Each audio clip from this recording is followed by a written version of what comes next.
Hello, Mark Pearson, Executive and Artistic Director of the College Light Opera Company. Welcome to our final episode of Off the Clock, a weekly series where I get to catch up with CLOC alums.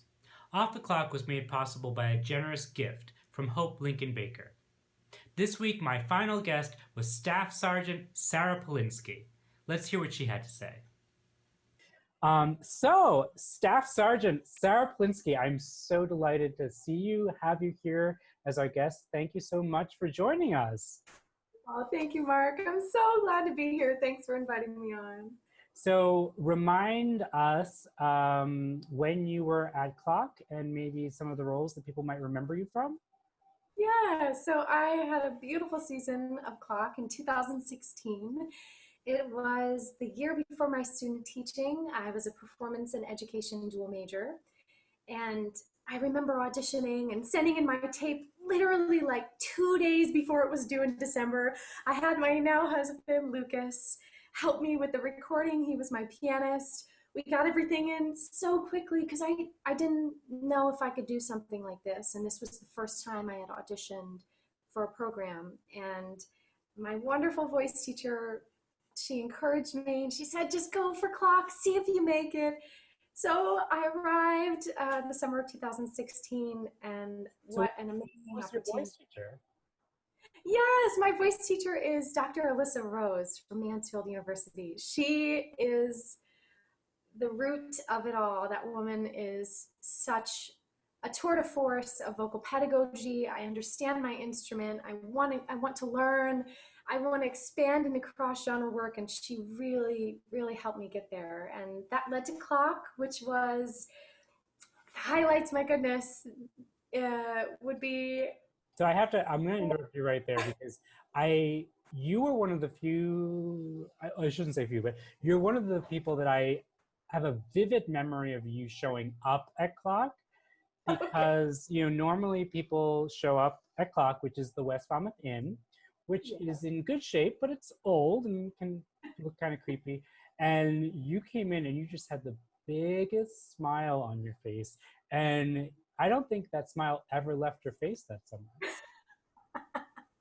Well, yeah, because that summer just started such an incredible and very crazy career. And it really started at CLOC. That was my first experience getting cast in a role. I was Sarah Brown in Guys and Dolls. Valenciennes in The Merry Widow. It was my first operetta. So much fun.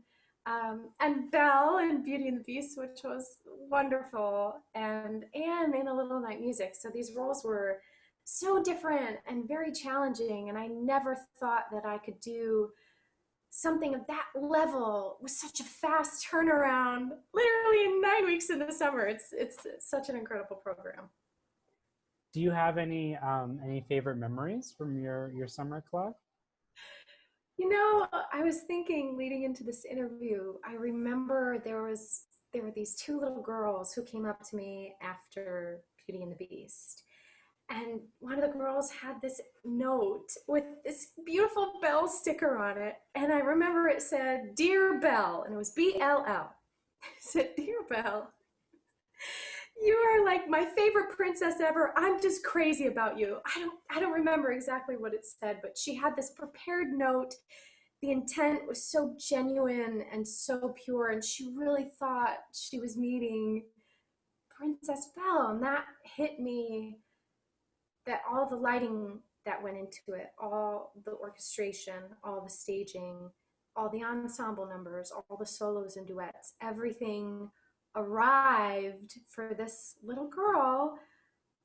And she made the note before, so like she was already in love, but then we were able to bring her that experience and bring it to life, and that I'll never forget how that made me feel. It was beautiful. That's awesome. Are you still friends with anyone from your summer at CLOC?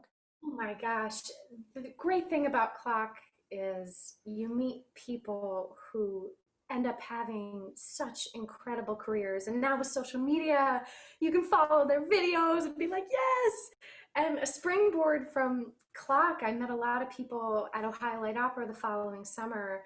And I found out when I got to my unit with the Army Field Band, we have a trumpet player, a sergeant major who went to CLOC. We have an audio technician who played violin. Like, Stop it, really? community, yes, they're representing an Army Field Band. And it's like this CLOC community is just so far reaching. And I could never have anticipated meeting such talented people who cheer each other on through the years, who are commenting on the videos, who are texting me saying, hey, you're doing great. Like, that's a lasting impact. And the people, it's very telling of that kind of program, the people who come out of it.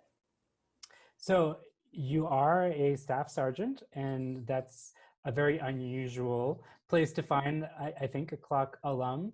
Can you talk us through that trajectory and how that happened? Yeah, so after CLOC, I had my final semester. I student taught. I did vocal education choral realm. And then I moved to New York City. I was living with my now husband, Lucas, and I did stage managing for a production company, Here Lies Love. It's with Seattle Repertory Theater. So I was behind the scenes. I was doing the props. I was the production assistant.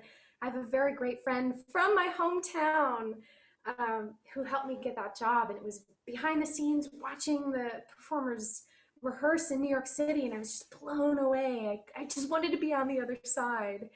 And then I booked a really sweet children's theater company in Staten Island, had to ride that ferry at 4 a.m. to go to the rehearsals and performances. And then the following summer, I went to Ohio Light Opera. After that, I had a gig at Busch Gardens in Williamsburg, Virginia, and then went back to New York to do the audition scene. And I landed a cruise ship job, which was unbelievable and so rewarding. Yeah, can you And tell during us a little bit about your yeah, experience on the cruise ships? yeah. So my goodness, it's such a crazy journey because so many different things led to this moment. I mean, an opera company, and then you're working for a theme park in Virginia. And I had the opportunity to take these cruise ship auditions, and I just kept trying and trying.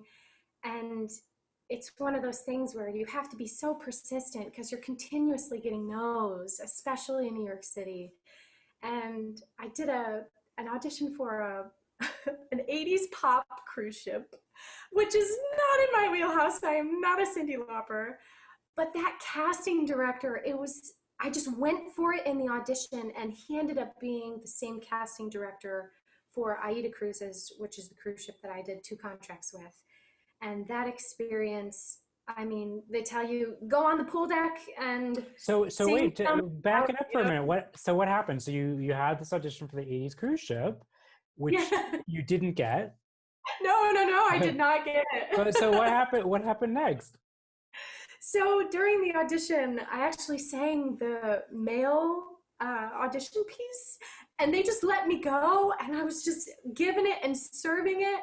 And I got a call back for that cruise ship, and I didn't get booked. But like I said, that same casting director was the casting director for Aida Cruises. And it was the first time that I had gotten a yes through an online submission, because this industry is really difficult now that it's going toward the virtual realm, because you have to have the perfect headshot. You have to send in those audition tapes through a service like Backstage, and the casting director is getting all these notifications. And I wonder with that pop audition if he had remembered my name or remembered my face and then gave me the initial audition for Aida Cruises. So I went the initial audition, did the dance call, did the final callback, and then they called me and they said, you know, we're interested in having you as a lead vocalist. And I just couldn't believe it because it's a German cruise ship. I rehearsed and lived in Hamburg for several months. The first cruise contract was the Baltic Sea in Northern Europe. I got engaged in Riga, Latvia. My husband came along. And then my final cruise ship was cruise contract. We started in Singapore, went to Australia, through the Philippines, Malaysia, India, through the Suez Canal, and then the Mediterranean up back to Germany. So what an experience. And I finally got I got the call and the notification about the Army Field Band when I was in Vietnam. So it was such a whirlwind last year. It was really a crazy time. So you had applied for it initially, or how did that Yeah, process work? yeah. So after my second cruise contract, I found that there was a notification that there was a soprano opening in the Soldiers Chorus. And any sopranos listening know that just comes in 3 decades. It never happens. There are sopranos everywhere singing the high seas. And I knew that this was an opportunity to just send in my recordings, go to that initial audition. And in New York, it's very 16 bars, 18 bar cut, sing everything you got in 30 seconds. And the Army Field Band allowed me to sing an aria and two contrasting pieces, like full songs. And I said, "Are you sure?" A full song? You want to hear three full songs? And that really spoke to me, that they really wanted to hear the nuance of my musicality. They wanted to know my range. They wanted to hear me. And I hadn't been to an audition like that in a very long time. And so I had started my second cruise contract when they notified me that I was a finalist. And then I'm like, I'm in Germany. I can't come to your final audition. And the Army, being the Army, was like, we're going to get you home. So they flew me from Germany, and the Soldiers Wait, Chorus. was your contract over with No, Aida? it was happening still. So I told them, I said, I have 1 day off a week on this cruise ship gig, only 1 day off a week. And I said, can you please, let's coordinate this. So, Mark, I'm not even joking.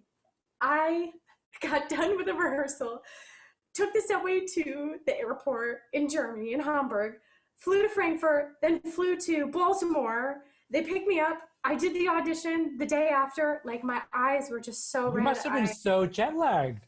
It was the hardest audition ever, and I was sick. I'm not even. It really is. This story is unbelievable because I was so sick. I was so tired, and I had to do. I listen. We had a Rossini aria in Italian, the soprano key. Then we had Moon Dance. Then we had uh, oh my gosh, it was a musical theater piece. And I was just trying my best to be in the moment and be in each genre so they could hear what I had to offer. And I flew back, and then about a month later, they had heard the other applicants in Fort Meade, and they notified me while I was in Vietnam. And that night was so beautiful.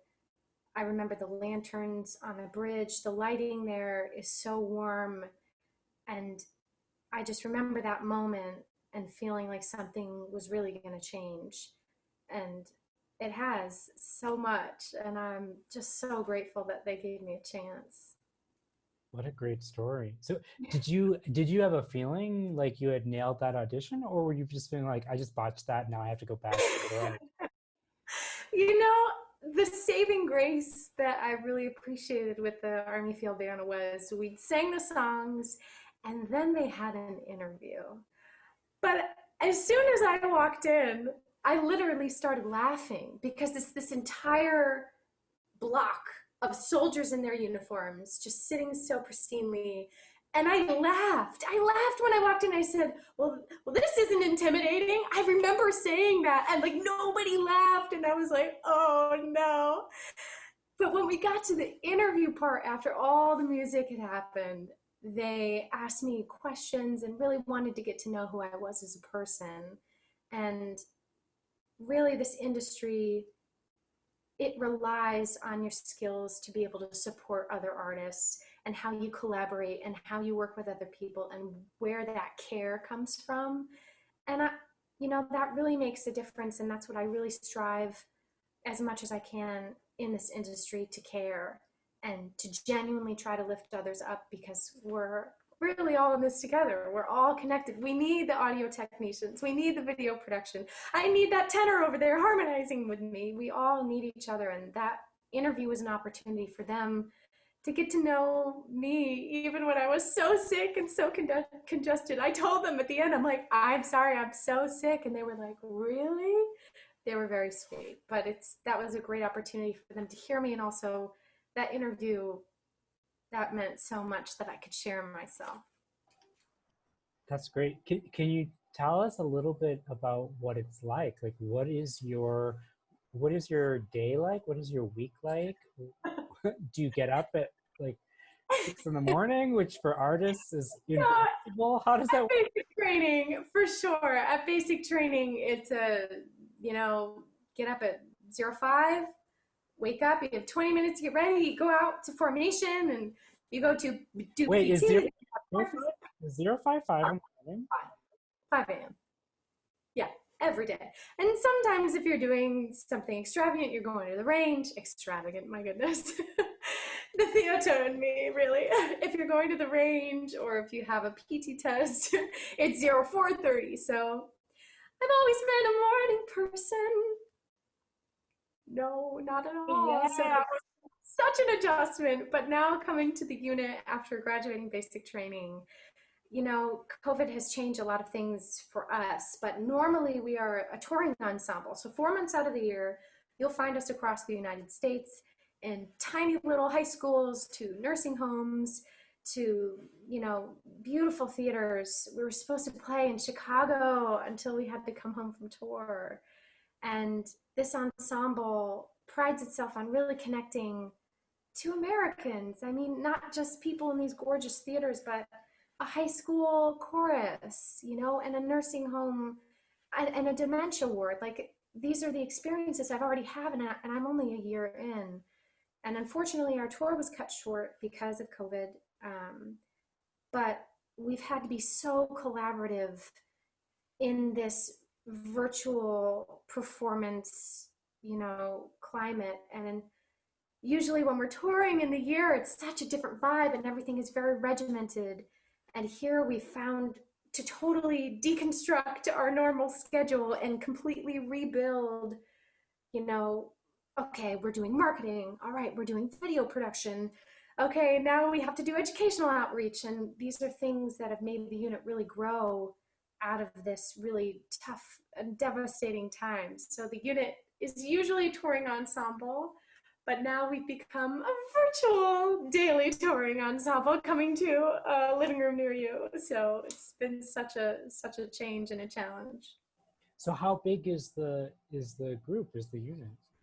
Yeah, so our unit is probably 150 soldiers, and we have different components. So I am a soprano in the soldiers chorus, and then we have a concert band.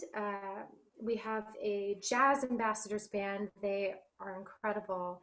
And we have a six-string soldiers band, which is like bluegrass and country.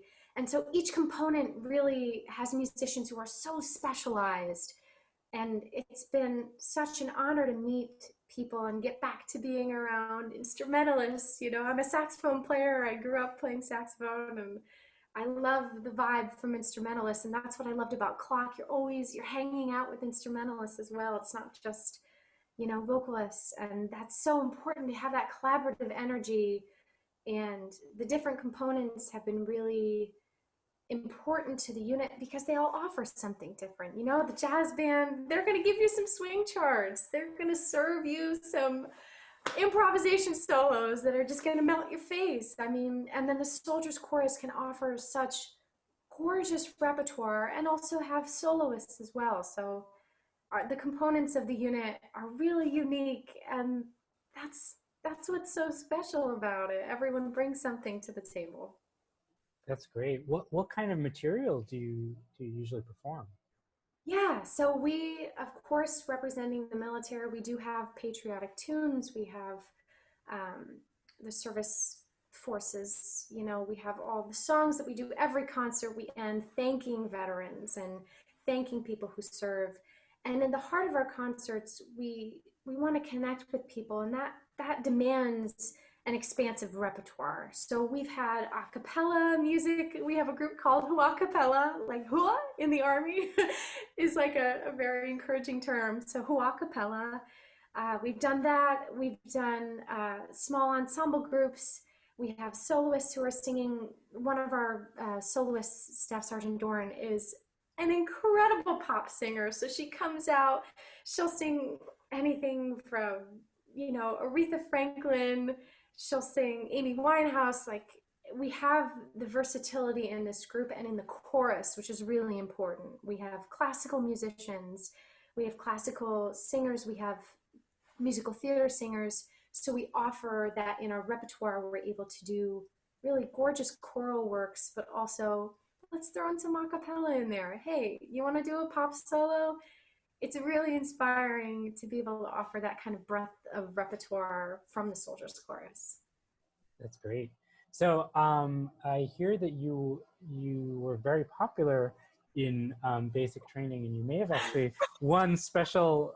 I don't even know what to call it, valedictorian or honorary mention. Can you tell us a little bit about how that happened?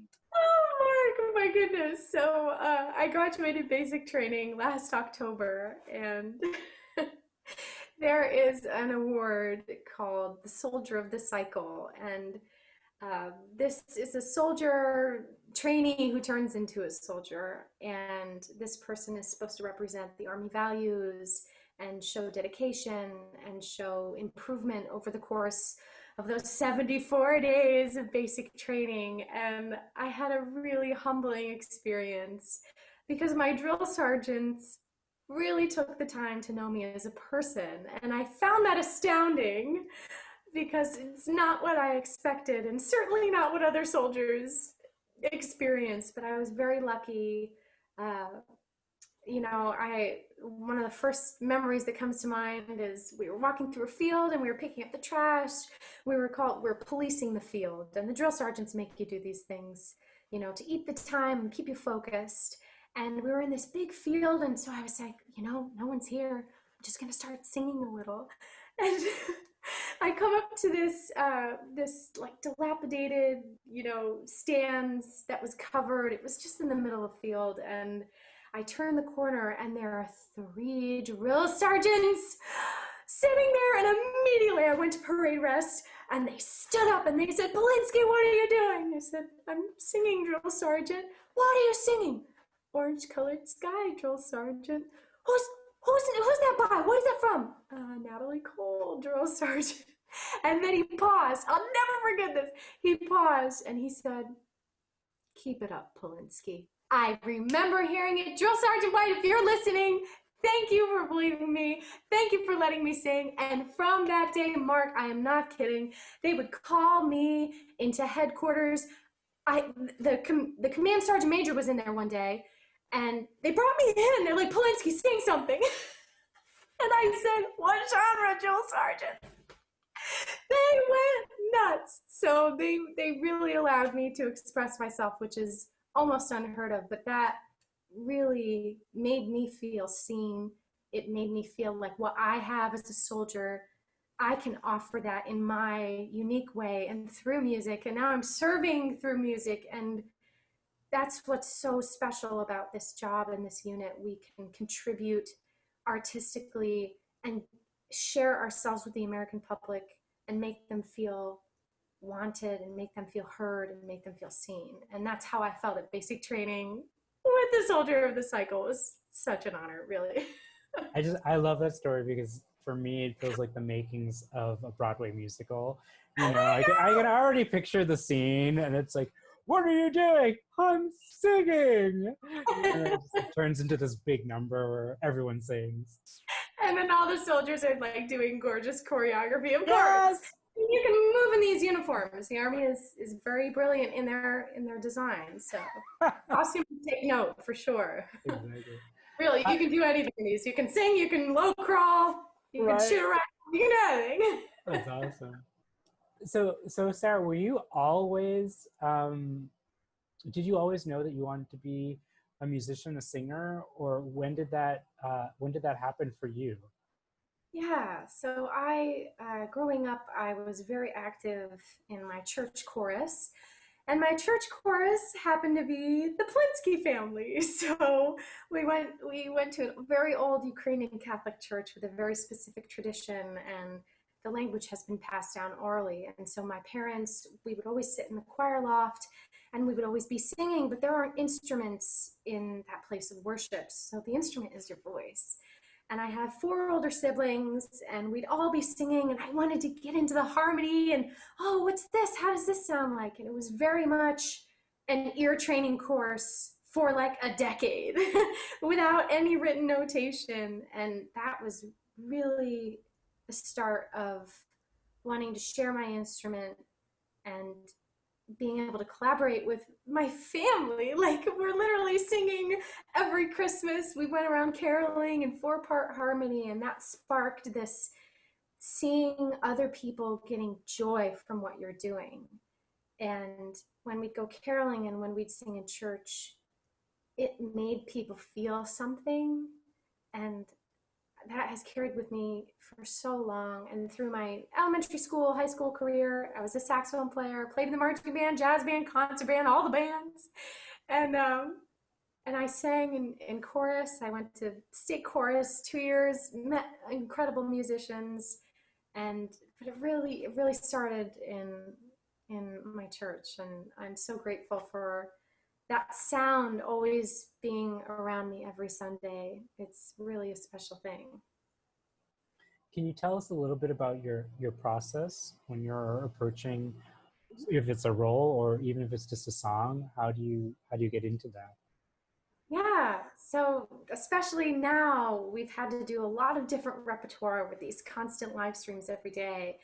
And for me, my process now has been very much expedited. So there's this deadline, you gotta meet it, you gotta make it happen, you have to deliver. And something I loved about Clock was just creating something really such a high quality in such a limited amount of time.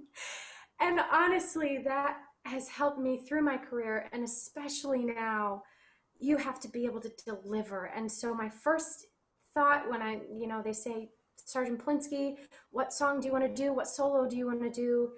I really think about what genre am I in?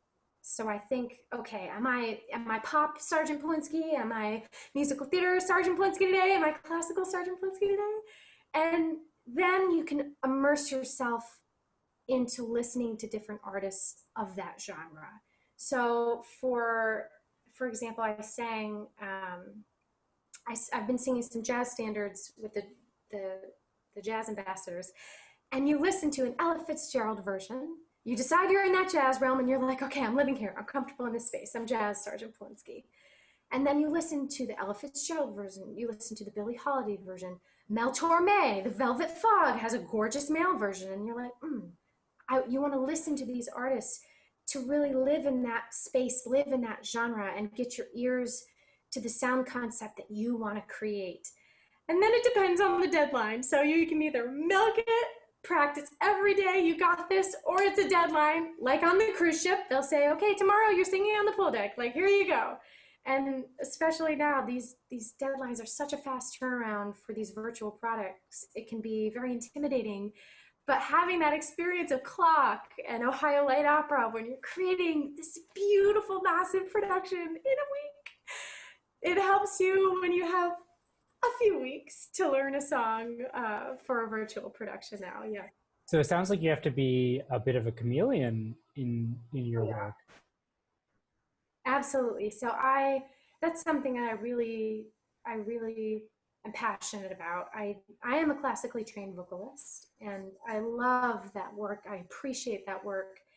And it's really important for me to try new things. And that sometimes means you're going to sound bad. That sometimes means in a voice lesson, things are going to not be the best. But something for me, that cross genre work is so important because you are putting yourself in such a different world in each genre. And that means you're learning. And I'm very passionate about voice lessons. You need someone to listen critically to you as you're listening critically to these artists. Like, in that realm, you need someone to listen critically to you. And that's so important in cross genre work, because I have these different voices, and I need another professional to listen critically and say, you know what, Sarah, do this the way that you turn in this pop song. Can you translate that to your musical theater? And it sparks this new idea. Do you have a favorite project from your career that you look back on? Oh my goodness. That that is That's a beautiful question because it really depends which Sarah. Because I've been so many different Sarahs, and now I'm Sergeant Polinski, and living in these different times is a favorite moment of a theme park is seeing a little kid just come up to the stage while you're performing, just waving at you, or on a cruise ship where it's late on the piano bar and like this German passenger is trying so desperately to speak English to you that they get out their Google Translate. That happened. And it's not necessarily a project, it's just the feeling that you get and the memory that you take away from it. And with the Army Field Band, we've had so many projects that I've taken memories from because the people were good and the audience was good. Maybe someone left a comment, and it's not just, it doesn't become about the project then, it becomes about who you're reaching and how you're making them feel and how they made you feel to remember it, you know? Yeah, I think that's beautiful. And I think it speaks volumes that what you're remembering is the audience. And Yeah. as a performer, that's the key, that's the bottom line. You know, it doesn't Yeah. matter how you do or the material. At the end of the day, it's who are you touching, who are you reaching. Yeah. Yes, absolutely. No, I think that's great. You touched a little bit on it, but can you tell us how COVID has, uh, thrown a wrench or changed how things happen uh, in in the Army Corps? Very much. So like I said, we were on tour in March. We were, going to high schools, going to nursing homes. And then all of a sudden they said, hey, you have to come home. And they announced it on the night of one of our concerts in Indiana.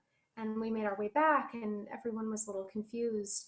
But right away, our unit, I don't know how we did it, but we started almost, I think the same night that we got home, we had our first broadcast. And the leadership of our unit came together and said, you know what? If we can't go on tour, we can't be in buses right now. We need to be creating music for the American people. And I'm just astounded. I'm astounded at the resilience of people coming from home from tour, then deciding, okay, we're going to do this and we're going to make it professional and we're going to do the best we can and we're going to deliver music to people. And that has really changed our trajectory because we are a touring ensemble. We are now focusing so much on trying to reach as many people as we can virtually, offering such an expansive repertoire because everyone's different. Some people love bluegrass. They would sit on a lawn and listen to an entire concert.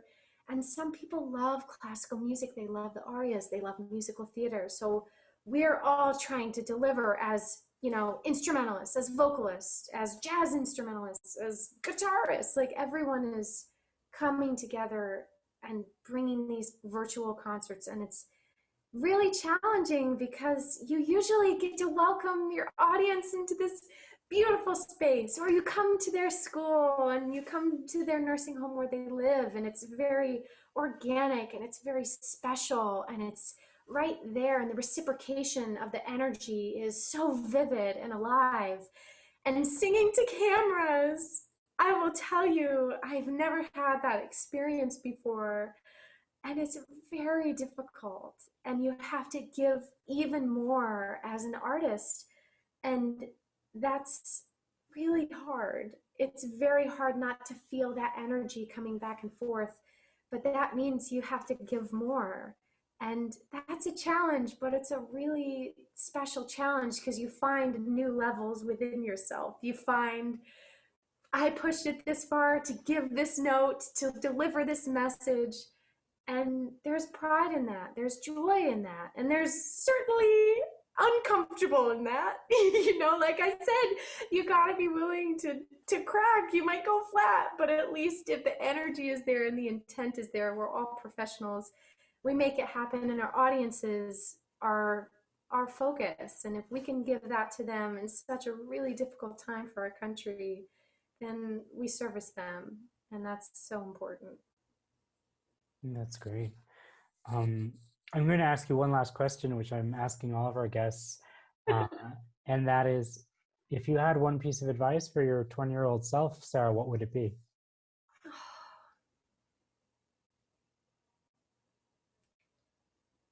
Oh my gosh, this is such a very personal thing to ask an artist because everyone is so different.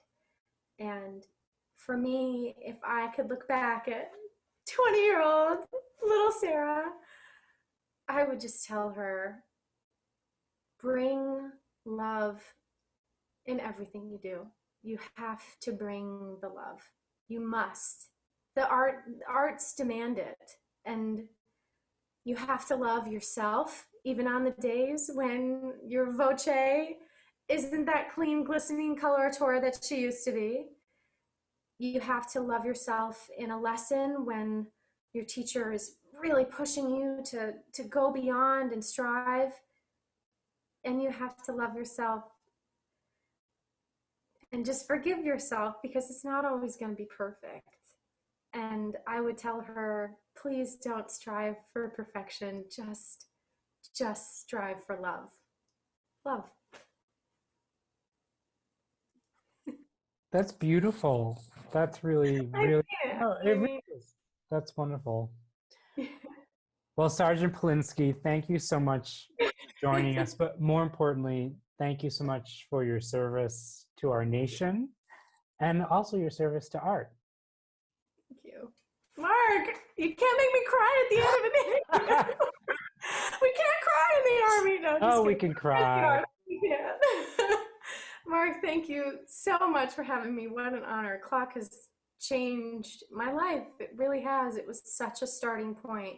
And if I can help with anything to give back to such an amazing program and people like you, everything's gonna be okay because people like you are out there and artists like you are out there helping so many young professionals find their way. And that's beautiful.